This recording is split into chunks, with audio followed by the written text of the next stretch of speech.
nouveau bilan lecture et c'est parti.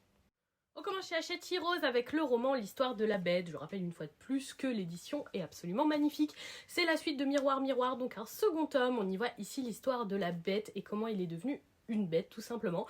J'ai beaucoup aimé l'approche proposée qu'on retrouve des personnages du tome précédent.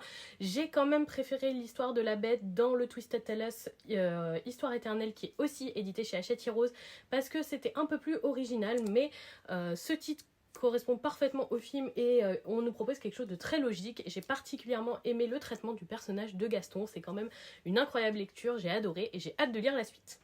On passe chez Komiku avec le premier avant-dernier tome de Vatican, carnet de voyage. J'ai trouvé ce premier tome plutôt intéressant, je n'aime pas du tout notre protagoniste et sa personnalité, mais je trouve quand même le titre intéressant, surtout basé sur des faits réels, ils nous apprennent pas mal de choses objectives. Par contre, il a un peu un air de propagande pour le christianisme, et ça c'est dommage, il y a des choses qui sont vraiment forcées, pas très agréables à lire, et on sent vraiment qu'on nous pousse à apprécier, et je sais pas, je suis un peu mitigée, mais je suis quand même curieuse de lire le second. On finit avec une lecture que je n'ai absolument pas aimée. Il s'agit du premier tome de Fermat Kitchen, édité chez Mangetsu.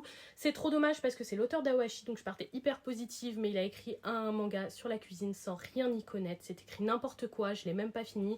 Il y a de grosses inepties écrites là-dedans, et vraiment quand on aime la cuisine, ça fait mal au cœur. Voilà pour ce bilan lecture, dites-moi si vous avez lu ces titres.